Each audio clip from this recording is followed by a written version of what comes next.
আসসালামু আলাইকুম।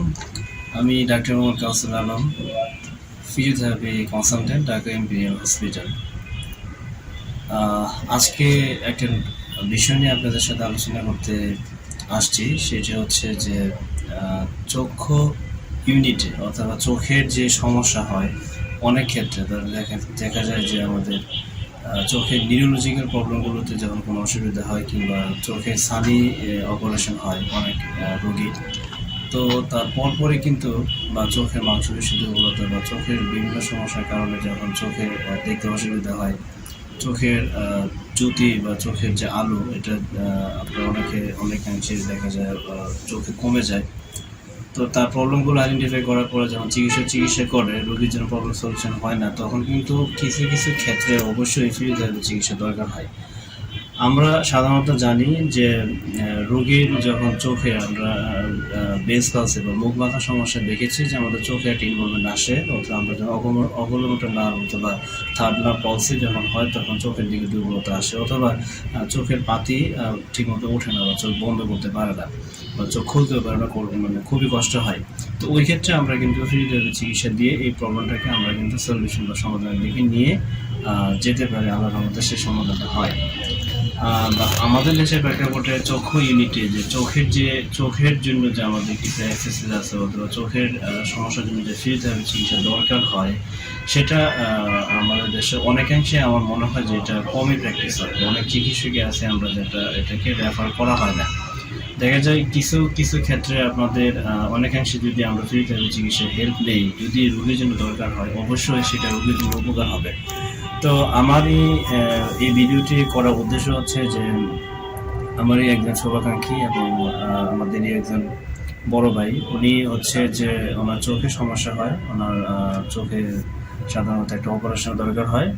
তো আমরা ওনার মুখ থেকে শুনবো কি সমস্যা হয়েছিল। তো আমি তারপরে একটা ধারণা দিয়ে দিচ্ছি যে ওনার অপারেশন করার পরে যেটা সমস্যা হয়েছিল সেটি হচ্ছে যে ওনার চোখ দিয়ে উনি ঠিকমতো দেখতে পারতেন না। ওনার চোখের যে আমাদের যে আইলিডের যে মুভমেন্টটা, আমাদের চোখের এই মুভমেন্টটা কিন্তু ঠিকমতো হতো না।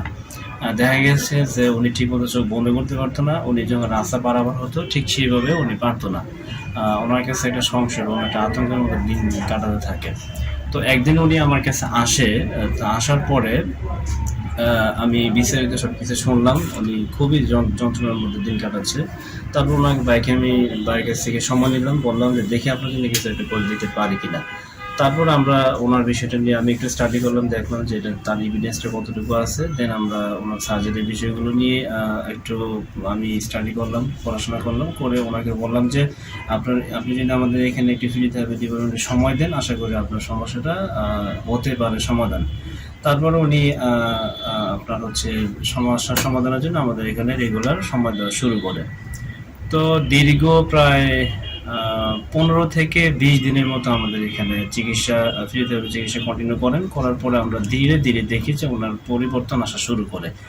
আমরা যেটা করেছি এখানে, আমি চিকিৎসক হিসেবে ওনার চোখের যে দুর্বলতাগুলো সেগুলো অ্যাসেসমেন্ট করে ফাইন্ড আউট করে যে ওনার কি আসলে কোন কোন জায়গাগুলোতে সমাধানের জন্য আমাদের গুরুত্ব দিতে হবে, এবং সেগুলো নিয়ে কাজ করি, এবং নার্ভের যে বিষয়গুলো থাকে সেগুলোকে নিয়ে আমরা স্টিমুলেট করার পরে যখন চোখের যে মুভমেন্ট হচ্ছিল না সেগুলো নিয়ে ধীরে ধীরে আমরা এক্সারসাইজের মাধ্যমে আমরা কাজ করি এবং ওনার উন্নতি হতে শুরু করে। এবং এই যে একটা সাফল্য, এই যে আজকে যদি ওনার এই প্রবলেমটা সমাধানের জন্য যদি আমরা আজকে আমি আমার শুভাকাঙ্ক্ষী এবং খুবই কাছের বড় ভাই, সেক্ষেত্রে জেনে শুনে ওনাকে আমি আমার কনফিডেন্স থেকে আমি ওনাকে বললাম যে তো এটা যদি উনি নিজে থেকে না করতো বা না নিত, তাহলে ওনার এই সলিউশনটা বা সমাধানটা পেতে ওনার একটা কষ্ট হতো। তো চলুন ভিউয়ার্স, আমরা ওনার কাছ থেকে আমরা জেনে নেব যে কিভাবে আমরা সমাধানটা আমরা ওনাকে দিতে পেরেছি। জি, আসসালামু আলাইকুম রহমতুল্লাহ বরকাতু। আমি হাজি মোহাম্মদ বাবলু, দত্তপাড়া টঙ্গী। আমি বেশ কিছুদিন চোখের সমস্যা ভুগছিলাম। আমি চোখ নিয়ে অনেক জায়গায় দূরে ঘুরেফেরা করছি, ঢাকাতে, টঙ্গীতে, বেশ কয়েক জায়গায়। তারপর আমি টঙ্গী যে কোনো এক জায়গায় আমি অপারেশন করি। চোখটাকে অপারেশন করতে যেয়ে দেখা গেল আমার চোখে যে সমস্যার সমাধান হয়নি। তাই বিদায় আমি আমার ভাই কাউসার আলম ভাইয়ের সাথে আমি একটু যোগাযোগ করি। উনি আমার ভাই, পরে বললাম যে ভাই এই অবস্থা, আমার তো চোখে তো আমি দেখতে পাই না, রাস্তা পার হতে পারি না, আমি কিছু পড়তে পারি না, দেখতে পারি না, একজন মানুষ দুজন দেখি এমন চোখ স্ট্রেট একদম এক জায়গায় হয়ে গেছে, আমি তো কিছুই করতে পারতাছি না। তখন আমার ভাইজান বললেন যে আপনি একটু আসেন, দেখি আপনাকে কি করতে পারি। তো আমি আসলাম। উনি আমাকে 10 থেকে 15 দিন, হ্যাঁ 15 দিন উনি আমাকে থেরাপি দেন। থেরাপি দেওয়ার মাধ্যমে মাশাল্লাহ আলহামদুলিল্লাহ আমি খুব ভালো হইলাম, এবং খুব ভালো অবস্থা, এখন আমি ভালো আছি। আমার চোখটা সে আগের জায়গায় মানে আসছে, কিন্তু অন্য কোনো ডাক্তার কিছু বলে নাই, আর আমি বুঝতে পারি নাই যে চোখের যে থেরাপি চলে বা চোখের যে থেরাপি হয় এটা আমার জানা ছিল না। আমি বলছি যে বাঙ্গা টাঙ্গা থাকলে, শরীরে ব্যথা থাকলে এর জন্য থেরাপি দেওয়া হয়। তো চোখের যে সমস্যার এত সুন্দর থেরাপি এটা আমার আগে জানা ছিল না। তো আপনাদের কাছে ধন্যবাদ।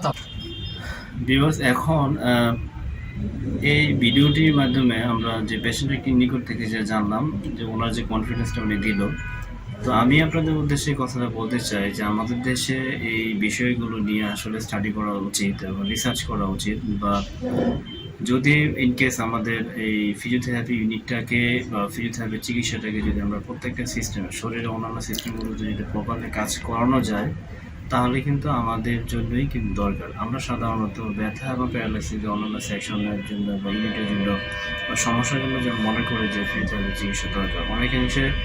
অনেকেই মনে করেন যে বৃদ্ধ বয়সে বা বয়সজন হয়ে যায় বা হাত পা যখন দুর্বল হয়ে যায় বা হাত পা প্যারালাইজ হয়ে যায়, সেই ক্ষেত্রে শুধু ফিজিওথেরাপি চিকিৎসা দরকার। এই আইডিয়া বা এই ইনফরমেশনগুলো আসলে ভুল।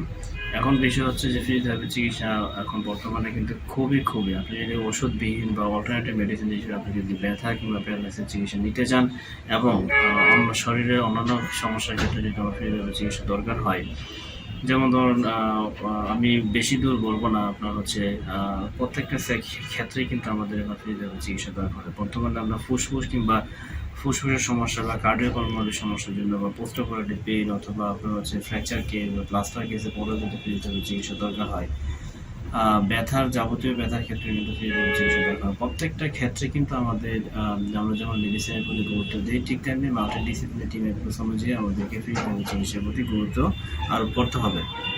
আমরা যেমন ব্যথার জন্য মেডিসিন চিকিৎসা করতে যাই, সেক্ষেত্রে চিকিৎসকের কাছে যাই, ঠিক সাথে ফিজিওথেরাপি চিকিৎসককেও যেতে হবে, ফিজিওথেরাপি চিকিৎসকের নিকটে যেতে হবে।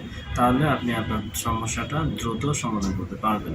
তো এই ভিডিওটিতে এটা আলোচনা করার উদ্দেশ্য হচ্ছে আমাদের চোখের কিছু সমস্যা বা চোখের যখন আমরা অপারেশন করে চোখের যদি রোগীর নিকট থেকে আমরা শুনলাম চোখে যদি এই ধরনের মুভমেন্ট স্টপ হয়ে যায় কিংবা মুভমেন্ট হচ্ছে না বা চোখের আইরিনে মুভমেন্ট কম হয় বা চোখের দুর্বলতা থাকে, ঠিক আছে, সেই ক্ষেত্রে চোখের মাস্কুলার স্ট্রেংথ বাড়ানো বা আপনার চোখের যে মাসেল কন্ট্রাকশন অ্যাক্টিভেশন এবং হচ্ছে চোখের নার্ভকে আপনার অ্যাক্টিভ করা বা আপনার হচ্ছে নার্ভ স্টিমুলেশনের যে ব্যাপারগুলো থাকে, সেই ক্ষেত্রে আবার চোখের আইডিটি যে মুভমেন্টগুলো দুর্বলতা থাকে, সেই ক্ষেত্রে কিন্তু আপনার এই ফিজিওথেরাপি চিকিৎসার আপনার গুরুত্ব কিন্তু অনেক।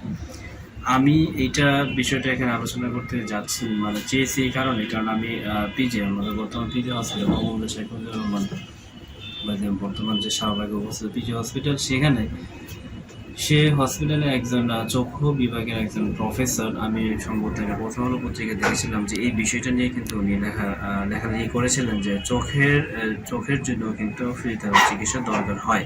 সেই কলামটা আমি ভালো মতো পড়েছিলাম এবং এটা নিয়ে আমি একটু পড়াশোনা বা স্টাডি করেছি এবং এভিডেন্সও পাই। তো সেই দৃষ্টিকোণ থেকে আমি রোগীকে আপনার ভাইকে আপনার হচ্ছে কনফিডেন্স দিতে সক্ষম হই যে না, আসেন আপনার এখন সমস্যাটা সমাধান করা যাবে বা অপারেশন করার পরে যে আপনার জটিলতাগুলো হচ্ছে সেটা আমি ওনাকে আশ্বস্ত করেছি যে আপনার অপারেশন ঠিক আছে, সব কিছু ঠিক আছে, কিন্তু অপারেশনের পরে কিছু ত্রুটি কিংবা কিছু জটিলতা তৈরি হয়, ঠিক আছে। সেই জটিলতাগুলো যখন আপনি যখন মাসেলগুলোকে অ্যাক্টিভ করে দেবেন বা আপনার অ্যাক্টিভেশনের মাধ্যমে আপনার নার্ভগুলো যখন অ্যাক্টিভ হয়ে যাবে, তখন কিন্তু ঠিকই সেটা আবার আগের পর্যায়ে চলে আসবে। ঠিক তেমনই ওনার ক্ষেত্রেও তাই হয়েছে। তো আমি মনে করি যে অবশ্যই চোখে যদি এই ধরনের কোনো প্রবলেম ফেস করেন বা এই ধরনের কোনো প্রবলেম থাকে, সেই ক্ষেত্রে অবশ্যই ফিজিওথেরাপি চিকিৎসকের কাছে যাওয়া উচিত এবং ফিজিওথেরাপিস্টের কাছে রোগী রেফার করা উচিত। তাহলে আশা করি রোগী তার সমস্যাটার সমাধান পাবেন। ধন্যবাদ সবাইকে।